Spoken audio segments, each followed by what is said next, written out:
masunog. Halo-haloin lang natin guys. So yan guys, lutuin natin ng konti. Tsaka natin haluin ulit.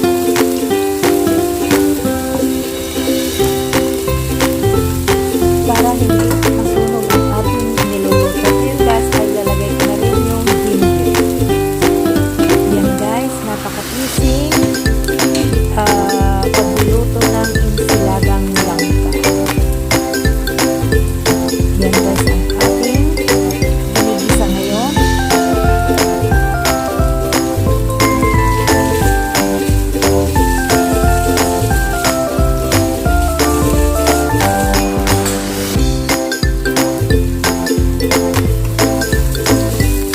So yan guys, haluin natin. Mekos lang guys. Ayan, hayaan natin muna guys yan para lutuin natin yung mga ingredients natin.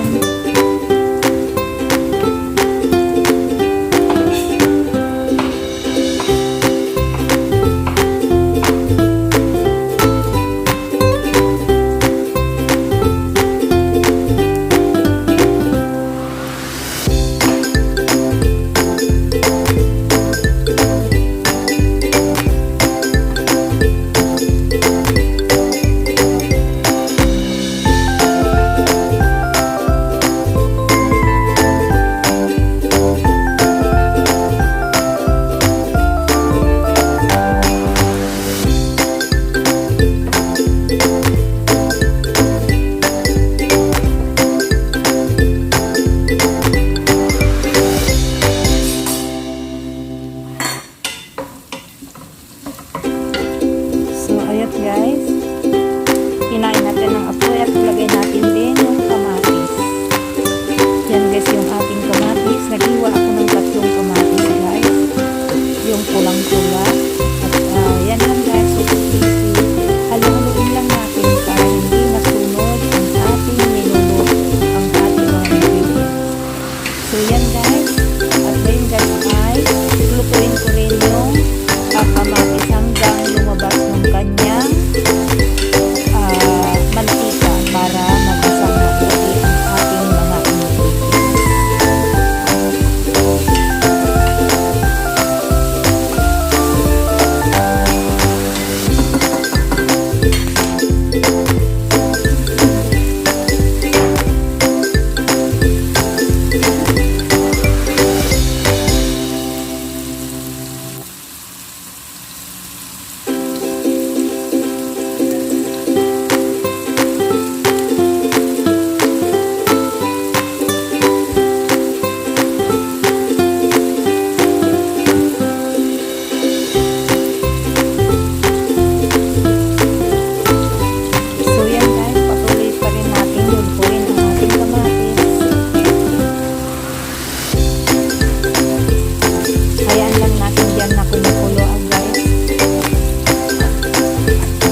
Para maganda ang saluto ng ating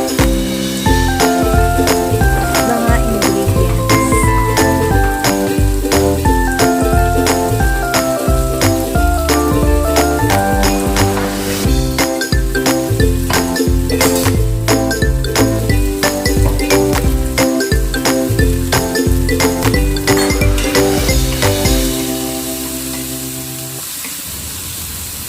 At ngayon guys, mekos-mekos na naman. Dahil malapit ng maluto guys, at naglagay ako ng green chili. Yung green chili guys, naglagay ako ng green chili.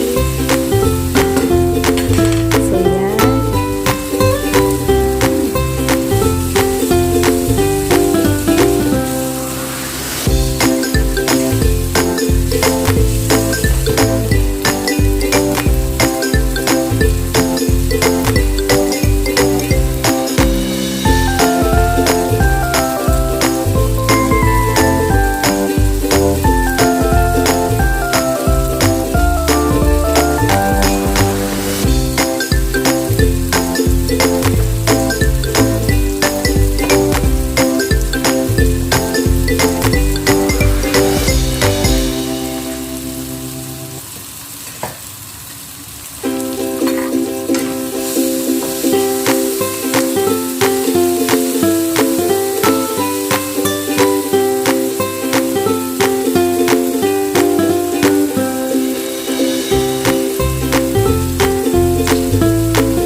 Pakuluan natin yan guys. Saka maglagay tayo ng black pepper.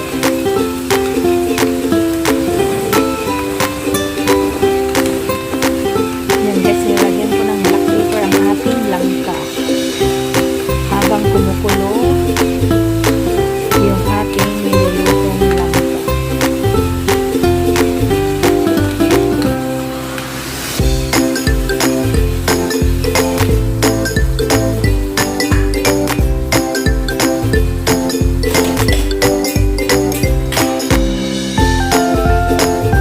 So ngayon naman guys ay maglalagay tayo ng asin. Depende na sa inyo kung ano yung timpla nyo sa inyo pagluluto. Kung gusto nyo medyo maalat-alat, okay lang guys kasi lalagyan din natin yan ng vinegar or lemon. Pero ang inilagay ko dyan guys ay lemon. So yan guys, hahalo-haloin natin.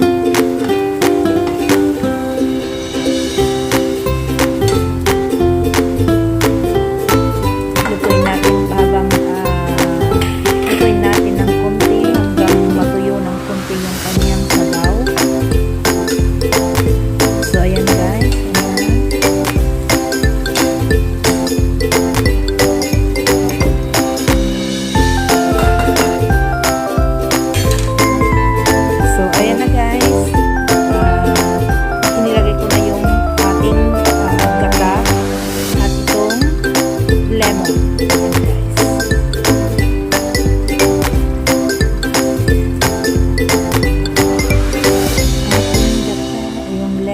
nilalagay ko na.